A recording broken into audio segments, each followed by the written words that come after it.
Every one of you sitting here, as soon as you step out of this room, the dunya is there, your families are there, your work is there, your business is there, your careers are there, your friends are there to call you back. Are you going to stay? We are people who have to give more than what we take.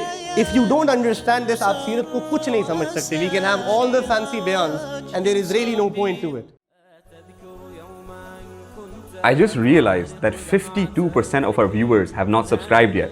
So अगर आपको हमारा content अच्छा लगता है and you believe in the cause and the change we're trying to create, subscribe to our channel and help us grow and become a part of the change that we're trying to create. Assalamu alaikum. Assalamu alaikum wa rahmatullah. MashaAllah. Takbir. Bismillahir Rahmanir Rahim. I want to read something out to you. फतह मक्का के बाद ग़ज़वा हुनैन अभी ख़त्म हुई है. The battle has just ended. And the Muslims had actually routed the Hawazin tribe. And बहुत माल गनीमत जो है ना वो एक वादी में, जिराना की वादी में जमा हो चुका है. And just as the celebration is getting underway, because this is a huge success, दो riders, दो घोड़सवार जो हैं वो आहिस्ता आहिस्ता जो है ना करीब के फुट हिल्स में चलते हुए आ रहे हैं. उनमें से एक is a name that some of you would know, some would not, is a man by the name of Safwan ibn Umayyah. In fact, it would not be wrong to say कि ये इस्लाम के सबसे बड़े दुश्मनों में था. Safwan ने कभी नहीं सोचा था that he would have fought on the side of the Muslims. In fact, चंद हफ्ते पहले he was one of the only 3 people जिसने मक्का के फ़तह होने के बाद भी जो है रसूलुल्लाह की आर्मी को सरेंडर नहीं किया था. But as Safwan rode in silence, he was trying to figure out something. एक सवाल था उसके जहन में कि 20 साल की दुश्मनी के बाद, by the way, related to yourself, सालों की गफलत के बाद, गुनाहों के बाद, जिद लगाने के बाद, of bitterly opposing the Muslims, the religion, the Prophet, he was granted 4 months of amnesty by the Prophet ﷺ and was even allowed to fight alongside the Prophet's closest companions. सच पता है क्या है कि in all of these years, Safwan had never attempted to get to know the Prophet ﷺ. He realized कि उसने कभी उनको जानने की कोशिश ही नहीं की थी. And brothers, we sit here today and we must realize that that truth is actually for us as well. The vast majority of you fill this room, all of us, and we never actually still till date have, attempted to know the life of the Prophet ﷺ. At each stage of Safwan's life, he had ample reason to oppose the Prophet. Bachpan mein as a child, he grew up watching his father. Now, the name will ring a bell. Umayyah, जो बिलाल रज़ी अल्लाह ताला अन्हो को जो ख़ानदान का slave था torture किया करता था. तो सोचो सफ़वान का बचपन गुजरा है बिलाल को तड़पते और तड़पाते हुए देखकर अपने बाप के हाथों. उसके बाद जब बिलाल इसके बाप को कत्ल करता है तो Safwan had plotted using his own cousin and a plot to essentially kill the Prophet ﷺ. Right? And what happened in that was as well कि उमैर जो कि कज़न था जिसने रसूलुल्लाह को कत्ल करना था सफ़वान के कहने पे, बीच प्लान वो मुसलमान हो जाता है. Can you imagine the hatred? If Umair's conversion was a blow to Safwan's pride, the verse is coming. Ikrama bin Abi Jahl, Abu Bakr spoke about him. उसका betrayal जो है ना उसने सफ़वान की कमर तोड़ दी थी. Because Ikrama, the son of Abu Jahl, was the Prophet's one of the biggest enemies and a close friend of Safwan. Right? And he also converted to Islam. तो ये दो घोड़सवार जो हैं ये उन वादियों पर चल रहे हैं, जिराना की वादी की तरफ जा रहे हैं. तो सफ़वान को एक और जो मेमोरी जहन में आती है गालिबन is Khalid bin Walid, a third friend. Right? Somebody that Safwan had hoped would never convert. And he's remembering that how even Khalid fell into the orbit of the Prophet.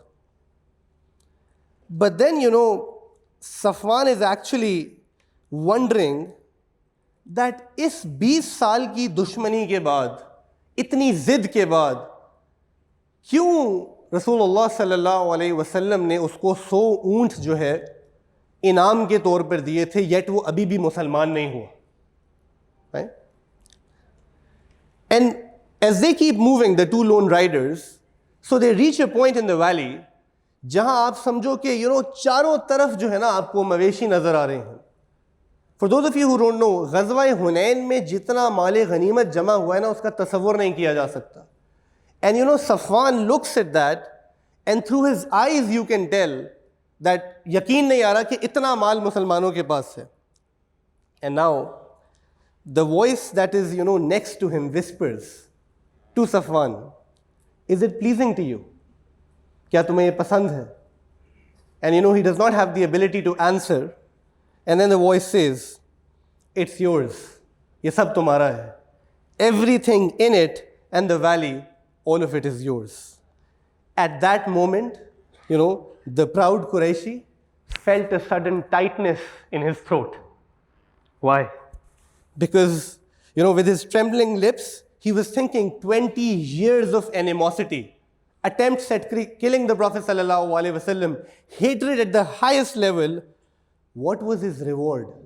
4 months of amnesty, 100 camels, the ability to fight with the Muslims, the superpower now, and a valley full of livestock.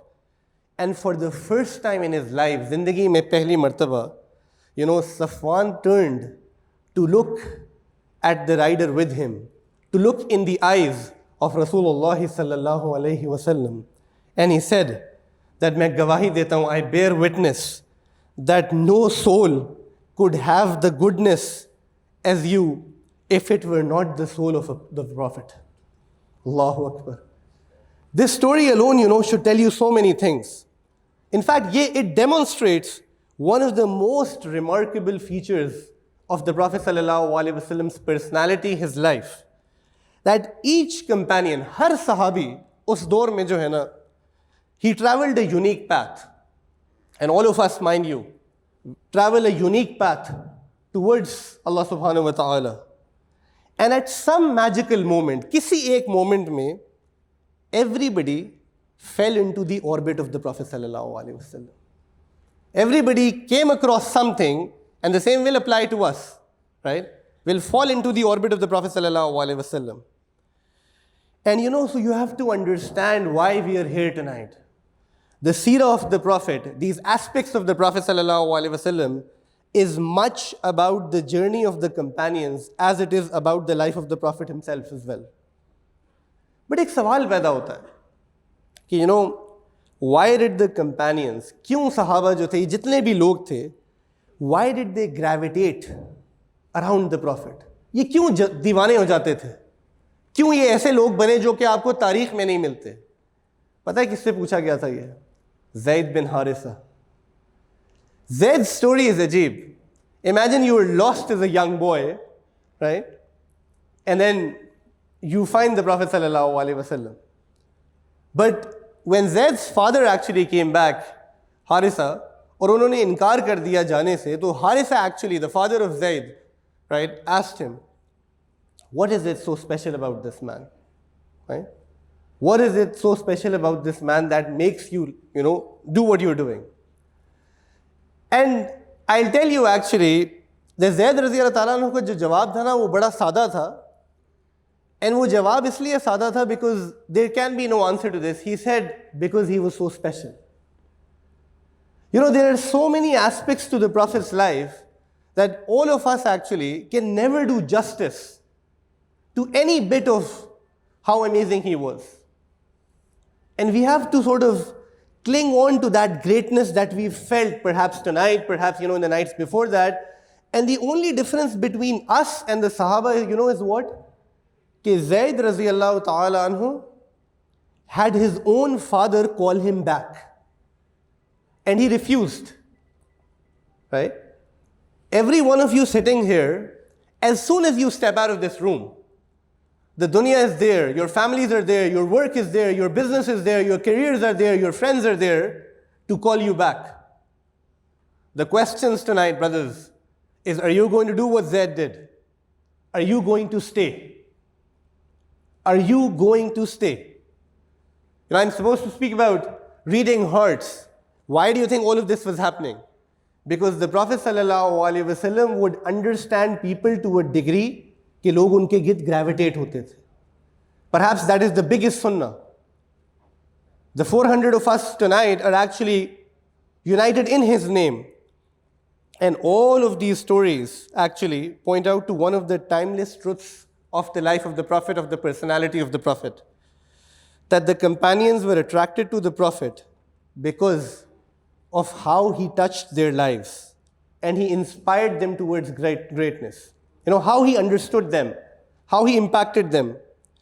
If they were with us today, अगर आज सहाबा होते ना, तो perhaps वो हमें explain करते कि उनकी जो greatest चीज़ें थीं वो इसलिए नहीं थी because वो रसूलुल्लाह की ज़िंदगी का हिस्सा थे, बट इसलिए थी क्योंकि रसूलुल्लाह सल्लल्लाहु अलैहि वसल्लम उनकी ज़िंदगी का एक इंटेग्रल हिस्सा बने थे. आप सल्लल्लाहु अलैहि वसल्लम ने उनका हाथ थामा था, उनको सहारा दिया था. आज मेरे और आपके पास वही हाथ है, ये वही निस्बत है. All of this is the same thing, right? And जितना भी आपको लगे, you look at Gaza, you look at so many other problems that we have, right? You have to understand it was equally difficult at that point in time as well. But the companions believed in him. And me and you actually have to believe in that. So in the last few minutes, I want to actually end with a few things. The first, that the secret to this relationship, to understanding the life of our Prophet, is in understanding that the seerah actually is a love story. The seerah, the personality of the Prophet, is not about following rules. It is about falling in love. And it is about time that we start falling in love. Once you start falling in love, everything falls into place. Allah subhanahu wa ta'ala, देखो कुरान में क्या फरमाते हैं? लक़द जाअकुम रसूलुम मिन अनफुसिकुम. वैसे तो अगर आयत इधर भी रुक जाती ना, तो it is enough sharf that Allah is saying कि मैंने तुम्हारे बीच रसूल भेज दिए हैं. But he says, right, what? अज़ीज़ुन अलैहि मा अनित्तुम. This is emotional intelligence. That हमने एक ऐसे नबी भेजे हैं कि उनको गम है, उनको फिक्र है तुम्हारी तकलीफ की. Every one of you has to believe in the fact that when you suffer, and yes, we will all suffer, हम में से हर एक तकलीफ से गुजरेगा. Whether anybody cares or not, there is somebody in Medina Munawwara up in the heavens who cares, who feels that pain. And you will see that when we meet our Prophet sallallahu alaihi wasallam. Right? अम्मा आयशा फरमाती हैं कि एक रात अल्लाह के नबी जो है ना, वो बहुत जो है रेस्टलेस थे. Right? और वो आम तौर पे ऐसे नहीं होते थे. तो मैंने पूछा कि या रसूलल्लाह क्या हुआ है? And she said, and this was after one of the battles. She said, Aisha, कुछ कैदी जिनको हमने बांधा हुआ है, कुछ कैदी जो कत्ल करने आए थे, इस्लाम ख़त्म करने आए थे, ठीक है, जिनको हमने बांधा हुआ है, मुझे उनके बारे में सोच के परेशानी हो रही है कि कहीं ऐसा तो नहीं कि उनको ज़ोर से बांधा हो, वो तकलीफ में हो. Can you imagine the compassion, the thought, the fikr? Right? And the Quran then goes on to say that Azizun alayhi ma anittum harisun alaykum. कि हरीसन अलैकुम का आसान मानी पता है क्या है? कि वो एंक्शियस हैं, वो फिक्रमंद हैं तुम्हारी खैरख्वाही के लिए, वो तलबगार है तुम्हें खुश देखने के लिए, तुम्हें और मुझे फलता फूलता देखने के लिए. ये उनकी कैफियत है, कि ये उनका जज्बा है. And the Prophet essentially was able to do this.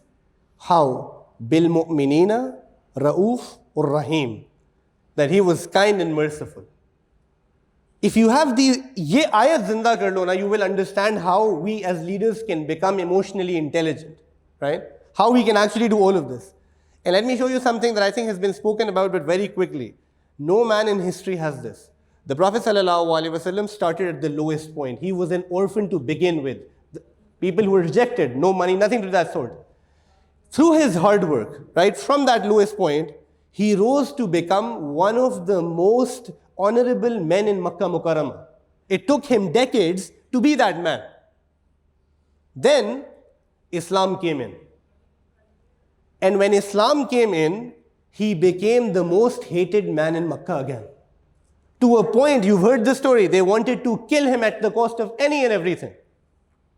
Imagine losing all of that. यहाँ किसी की फैक्ट्री बंद हो जाए ना तो लोग डिप्रेशन में चले जाते हैं. And then, after that, he went on to become the most beloved man again. But what is more beautiful, that 1400 plus years after his life, right, he continues to be the most beloved man on the face of this planet. There is nobody, and we hold the legacy to that. Why do you think that is the case? I'll just leave you with two last things. That if you want to build, onto that legacy, that relationship, understand, nations, right, ummatein jo hai, log, qaumein, tab succeed karti hain when individual people, give more than what they take. When you give more than what you take, all of you sitting over here, ask yourself today, are you somebody who has given more to the community than or taken back? Ask yourself. This philosophy, ये capitalism, materialism की धज्जियां उड़ाती है. We are people who have to give more than what we take. If you don't understand this, आप सीरत को कुछ नहीं समझ सकते. We can have all the fancy bayans and there is really no point to it. And lastly, I will say, the greatest thing perhaps about the Prophet is he proved something. That the leader, to get the product of a leader, is not his result, right? It is not the result. It is in fact the people that he builds and leaves behind, right? It is the people that he lives and leaves behind. So we make dua that Allah subhanahu wa ta'ala allows every one of us to be able to internalize that, to be able to sort of, read the hearts of the people like the Prophet that, to be able to be as emotionally intelligent as he was. Wa akhiru da'wana alhamdulillahi rabbil alameen.